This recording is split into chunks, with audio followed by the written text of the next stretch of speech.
And now for later American history.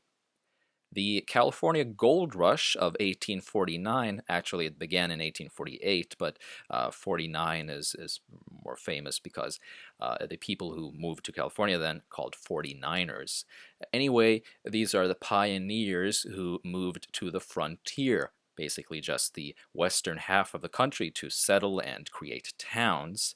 The government, the federal government, also played a part in making people and encouraging people to move west to the frontier with the Homestead Act of 1862. That was during the Civil War, by the way, where they would sell federal land cheaply to whoever would settle and farm it. And many of these could be immigrants from Europe. There was a massive immigration from Europe at this point in time, 25 million. I've included here pictures of Ellis Island, the major immigrant inspection center station in New York City, which would have had a view to the Statue of Liberty on Liberty Island. This picture shows an Italian-American neighborhood on Manhattan. The European immigrants could recreate life as they knew it from Europe in this new, different setting in America. There was also immigration from China to California until the Chinese Exclusion Act of 1882, which was motivated by racism. This cartoon is clearly in favor of Chinese immigration. It says, it associates them with industry, order, sobriety, while other Europeans who might be communists, for instance, or hoodlums, were still allowed in. The Chinese were not. The USA also became the largest industrial power by the late 19th century. No wonder it was a hugely populous country already, with a large working class. But it was also associated with great capitalism, and many of these huge, very wealthy capitalists of the era were Americans like Marshall Field and Jay Gould, Cornelius Vanderbilt, and even more spectacularly, John D. Rockefeller and Andrew Carnegie. John D. Rockefeller would have been one of the very, very richest people in history. His fortune, adjusted by inflation today, would have been in the hundreds of billions of dollars. And he made his fortune from oil. Standard Oil was his oil company. Politics, at least at the federal level, was dominated by the Republican Party, and Abraham Lincoln was the first president from the Republican Party. Theodore Roosevelt was another very famous one. This makes sense because Abraham Lincoln was the leader of the North in the Civil War, and they won, so it stands to reason the Republican Party would then dominate politics. The GOP is another name for it, called the Grand Old Party. It has this elephant logo. The other party is the Democratic Party, with the donkey here. I put up a dash between 1913 and 21 because that's when a Democratic president, Woodrow Wilson, was very popular. American imperialism here, start off with the Alaska Purchase. That does not count as imperialism, I'm afraid. They bought Alaska from Russia in 1867, while Hawaii was a separate kingdom, but was overthrown by Americans with support from the American government. They created a republic that they ran themselves until it was annexed. That means it was introduced into the United States, not as a state yet, but it was then ceased to be an independent republic, at least. The Spanish-American War of 1898 was when the United States went to war against Spain in the Caribbean and acquired Cuba, Puerto Rico, as well as Guam and the Philippines, which are both in the Pacific Ocean. Today, they still have Puerto Rico and Guam, while the Philippines and Cuba have become independent states of their own, of course. In other words, the United States had something of a colonial empire, but Mostly, they had their military supremacy in the Western Hemisphere. They stayed out of Africa and most of Asia. And they justified colonialism just as the British did with the so-called civilizing mission that they were, as this cartoon shows, they saw Cuba, Puerto Rico, Hawaii, and the Philippines as children that needed to be educated and civilized by the United States.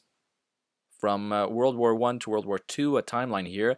The United States, of course, joined the Allies in World War I, not at the beginning of the war, but closer to the end of the war in 1917. Woodrow Wilson, who was president at that time, he had great ideals for peace and for the United States playing a far greater role in European politics and diplomacy. And he wanted to, he co-created this organization for countries called the League of Nations, but he failed the United States. The Senate, I guess, did not want the United States to become part of a member of the League of Nations, and they became more isolationist. There was great economic growth and new consumer goods. This is Henry Ford with his Ford Model T, which was produced between 1908 and 27. A huge, very important car because it was cheap enough that a lot of people could buy it. New York City became the most populous city in the world during the 1920s, and the Empire State Building was the world's largest, tallest building between 1931 and 1970, after which it was overtaken by a new, actually a pair of buildings in New York, the World Trade Center. By the way, this skyscraper is called the Chrysler Building, not that much shorter than Empire State Building. The Great Depression is this enormous economic downturn with huge mass unemployment in the 1930s, which really didn't end until World War II began. But Franklin Delano Roosevelt, the Democratic president elected in 1933, he became president in 1933, is famous for his New Deal, which was supposed to give people work. The government would invest more in creating jobs, and it created the Social Security Administration, Social Security as kind of a welfare state, the beginning of a welfare state, I'd say.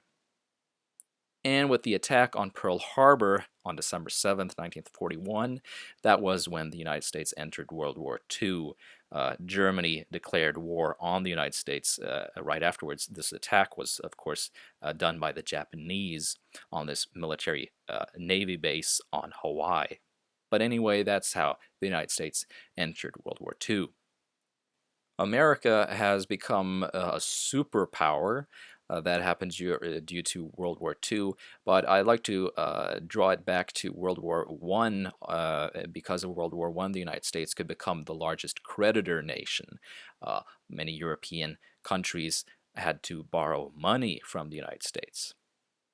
Anyway, at the end of World War II, the United States had invented nuclear weapons and used them on Japan to end the war there. And the Cold War began shortly thereafter. The Korean War was the first hot conflict during the Cold War. The Vietnam War was a far worse war for the United States. They kind of lost that war. The Gulf War was a far shorter one in 1991. It started because Iraq, which was formerly a U.S. ally, invaded Kuwait, another U.S. ally, in 1990. The United Nations said that this is against international law and organized an international force to remove Iraqi forces from Kuwait. That was in 1991. The September 11th attacks, usually just called 9/11, occurred on September 11th in 2001 by Al-Qaeda terrorists who hijacked planes. This is, of course, very, very famous. The World Trade Centers were brought down, and because of this, the war in Afghanistan, the NATO war, U.S.-led NATO war in Afghanistan began, and later the Iraq War in 2003. A little bit about American society and politics since 1945. The 1950s in America is very famous for its consumerism. Coca-Cola became very huge and a symbol around the world for American capitalism and culture, lifestyle, you name it. Rock and roll, especially associated here with uh, Elvis Presley doing his jailhouse rock routine, probably from a movie. He was both a movie star and a rock star. The civil rights movement is very important to note. Even though slavery ended in 1865, African Americans who lived in the former slave states in the South did not have equal rights in practice. So the civil rights movement, about between 1955 and 65, was, of course, this movement to achieve equal rights for the African Americans living in the South. And they had the support of the federal government. These individuals are, of course, very famous. Rosa Parks, famous for the bus incident in Montgomery, Alabama, in 1955. She she refused to give up her seat to a white person. And Martin Luther King, who was more or less the leader of the civil rights movement. John F. Kennedy, President John F. Kennedy, was assassinated in 1963. Lyndon B. Johnson, who was John F. Kennedy's vice president, he became president then. He is also famous for, among other things, the Great Society, his vision of a new sort of U.S. welfare state with the programs called Medicare and Medicaid. And Medicare, which he signed here, along with former President Harry S. Truman as a witness, was Medicare is the program, they still have it, for health care provided to people over 65 years of age. And that's government taxpayer-funded health care for the elderly, while Medicaid is about the same thing for people who are poor enough to qualify for it. The hippie era was at the same time here in the 1960s. We call it the counterculture of the 1960s counterculture because they were opposed to mainstream culture. This was during the Vietnam War in particular, and the era probably ended as the Vietnam War ended in the 1970s. While the hippies certainly represented very liberal values, conservatism came to the fore with Ronald Reagan's win for president in 1980. He served 2 terms, so most of the 1980s conservatism became very big in America. The Bushes and the Clintons are kind of the closest you get to political dynasties in America. The senior Bush, George H.W. Bush, he was vice president. Ronald Reagan became president immediately after. George W. Bush was president during 9/11 and the invasion of Afghanistan and Iraq, while Bill Clinton, a Democratic president, so the Bushes are conservative and Republicans, of course. Clinton was president in between their terms, and his wife, Hillary Clinton, may well become the first female president of the United States if she wins in 2016. The Great Recession is what we call the economic downturn in America and was also global from 2008. That was at the end of George W. Bush's second term, and Barack Obama won the election in 2008, and he will be president until 2017. And that's all I had, and thanks for watching.